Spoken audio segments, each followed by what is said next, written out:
സാധാരണ കാബേജ് കിട്ടിയാൽ എല്ലാവരും തോരൻ വെക്കുമല്ലേ. നമ്മളിവിടെ ഒരു ചാറുകറിയാണിന്ന് വെക്കുന്നത്. ഒരു ചെറിയ കഷ്ണം കാബേജ്, കുറച്ച് ചുവന്നുള്ളി, ഇതിലൊരു 4-5 കടുക് വറുക്കാനുള്ളത്, ഒരു പച്ചമുളക്, 2 ചെറിയ വെളുത്തുള്ളി അല്ലേ, ഒരു 1/4 കപ്പ് ചെറുപയർ പരിപ്പ്. ഈ ചെറുപയർ പരിപ്പിന് പകരം തുവരപ്പരിപ്പായാലും മതി. 1/2 കപ്പ് തേങ്ങ, 1/2 ടീസ്പൂൺ മഞ്ഞൾപ്പൊടി, 1/2 ടീസ്പൂൺ മുളക് പൊടി, 1/2 ടീസ്പൂൺ കടുക്, 1/4 ടീസ്പൂൺ ചെറിയ ജീരകം, 2-3 വറ്റൽമുളക്, കറിവേപ്പില, ഉപ്പ്, വെളിച്ചെണ്ണ, വെള്ളം. ഈ കാബേജ് അരിയുന്നതിന് ഒരു പ്രത്യേകതയുണ്ട്. അത് ഒന്നുകിൽ കാബേജ് കിട്ടിയാൽ നമ്മൾ തീരെ കൊത്തി അരിഞ്ഞ് അത് തോരൻ വെക്കും, അല്ലെങ്കിൽ അല്പം കൂടെ നീളത്തിൽ അരിഞ്ഞ് തോരൻ വെക്കും. ഇതങ്ങനെയല്ല. ഒത്തിരി വലിപ്പവും വേണ്ട. ഇതുപോലെ വലിപ്പത്തിൽ വേണം അരിഞ്ഞെടുക്കാൻ. നടുക്കത്തെ തണ്ടുണ്ടെങ്കിൽ അത് മാറ്റണം.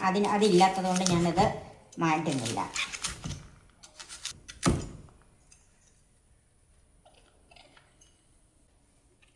ഇത് പരിപ്പും കൂടെ വേവിക്കാനുള്ളതുകൊണ്ട് ഞാനൊരു കുക്കറിലേക്കാണ് ഇടുന്നത്. കുക്കറിലാണ് വേവിച്ചെടുക്കുന്നത്. കുക്കറിലേക്ക് മാറ്റാം.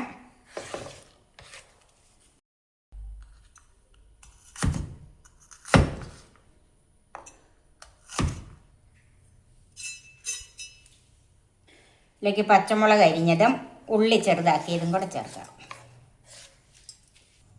ചെറുപയർ പരിപ്പ് ഞാൻ കഴുകി വെച്ചതേ ഉള്ളൂ, കുതിർത്തിട്ടില്ല. അതും കൂടെ ചേർക്കുവാണ്. ഇതിലേക്ക് ആവശ്യത്തിനുള്ള ഉപ്പ് ചേർക്കാം. ഇതിൻ്റെ പകുതി മഞ്ഞൾപ്പൊടി, അതുപോലെ കുറച്ച് മുളക് പൊടി, ഒരു 5-6 കറിവേപ്പില, ആവശ്യത്തിനുള്ള വെള്ളം. ഇതൊന്ന് മുങ്ങിക്കിടക്കണം. ഇതുപോലെ നിറന്ന് വെള്ളം വേണം.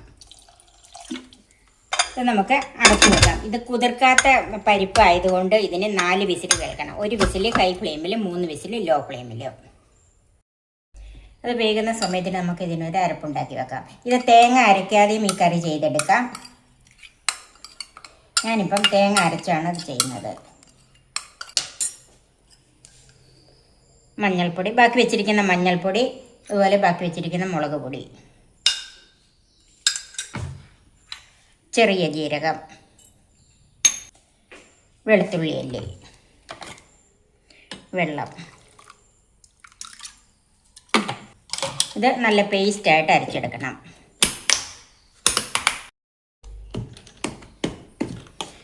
നല്ല പേസ്റ്റായിട്ട് അരച്ച് വെച്ചിട്ടുണ്ട്. നമുക്ക് മാറ്റി വെക്കാം. ഇതിപ്പം ഓഫ് ചെയ്തിട്ടിരുന്നതാണ്. 4 വിസിൽ കേട്ട്. ഇനിയൊന്ന് ഇതിൻ്റെ പ്രഷറൊക്കെ പോയി ഇനിയൊന്ന് തുറന്ന് നോക്കാം. ഇത് നന്നായിട്ട് വെന്തിട്ടുണ്ട്. കണ്ട പരിപ്പൊക്കെ നന്നായിട്ട് വെന്തിട്ടുണ്ട്. ഒത്തിരി അങ്ങോട്ട് ഉടയ്ക്കണമെന്നില്ല. ഉടയ്ക്കേണ്ടിയവർക്ക് ഉടച്ചെടുക്കാം കേട്ടോ. പിന്നെ കാബേജ് അങ്ങോട്ട് വെന്തുടയല്ലോ. ഇതിലേക്ക് അരപ്പ് ചേർക്കാം. നന്നായിട്ടൊന്ന് മിക്സ് ചെയ്യാം. ജാറ് കഴുകി കുറച്ച് വെള്ളം കൂടെ ചേർത്തിട്ടുണ്ട്. ഇനി തീയൊന്ന് ഓണാക്കാം. നന്നായിട്ടൊന്ന് മിക്സ് ചെയ്യണം. ഇനി ഇതൊന്ന് തിളച്ച് വരണം. ഒത്തിരി കിടന്ന് തിളച്ച് പോകണ്ട. ഒന്ന് വന്നാൽ മതി. ഇതിൻ്റെ ഉപ്പൊക്കെ ഒന്ന് നോക്കണം. പിന്നെ ചപ്പാത്തിക്കാണ് ഈ കറി ഉണ്ടാക്കുന്നതെങ്കിൽ ഇത്രയും വെള്ളം ഒഴിക്കട്ടെ കേട്ടോ. അരപ്പ് മാത്രം ഇട്ടാലും മതി. അങ്ങോട്ട് വടിച്ചൊഴിച്ചാൽ മതി. ചപ്പാത്തിക്ക് ഒത്തിരി ചാറ് വേണ്ടല്ലോ. ചോറിനായതുകൊണ്ടാണ് ഇത്രയും ചാറുണ്ടാക്കുന്നത്. ഇതിൻ്റെ അകത്ത് തക്കാളി ഒന്നും ചേർക്കണമെന്നില്ല കേട്ടോ. ഇനി അല്പം പുളിപ്പ് കൂടുതൽ വേണമെങ്കിൽ മാത്രം ചേർത്താൽ മതി. ഇത് പരിപ്പും കാബേജും കൂടെ ഉള്ളൊരു കറിയാണ്. ഒന്ന് തിളച്ചിട്ടുണ്ട്. നമുക്ക് തീ ഓഫ് ചെയ്യാം. ഒത്തിരി തിളച്ച് തേങ്ങ വിരികഞ്ഞു പോകണ്ട. നമുക്ക് അടച്ചു വെക്കാം. ഇനി ഇതിനെ കടുക് വറുക്കാം. ചൂടായ പാനിലേക്ക് വെളിച്ചെണ്ണ ഒഴിക്കാം. ഒരു 2 ടേബിൾ സ്പൂൺ വെളിച്ചെണ്ണ ഒഴിച്ചിട്ടുണ്ട്. കടുക് ചേർക്കാം. ചെറിയ ഉള്ളി ചേർക്കാം.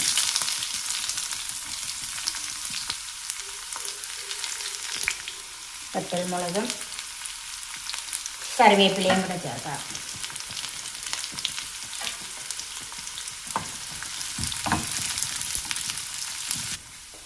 ഉള്ളിയൊക്കെ ചുമന്നിട്ടുണ്ട്. തീ ഓഫ് ചെയ്യാം. കടുക് വറുത്ത് ഇതിലേക്ക് ചേർക്കാം. ഞാൻ ഒരല്പം മാറ്റി വെച്ചിട്ടുണ്ട്. അടച്ചു വെക്കാം. ഇപ്പോൾ ഒരു 3-4 മിനിറ്റായി. ഇനി ഇതൊന്ന് നോക്കാം. ഒന്ന് മിക്സ് ചെയ്യാം. കാബേജ് ചാറുകറി സർവിംഗ് ഡിഷിലേക്ക് മാറ്റാം.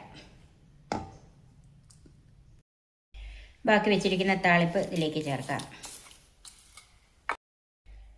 ഉച്ചയൂണിന് എല്ലാവർക്കും പരീക്ഷിച്ച് നോക്കാൻ പറ്റിയ നല്ലൊരു ചാറുകറിയാണ്. ഊണിന് നല്ലൊരു കോമ്പിനേഷനുമാണിത്.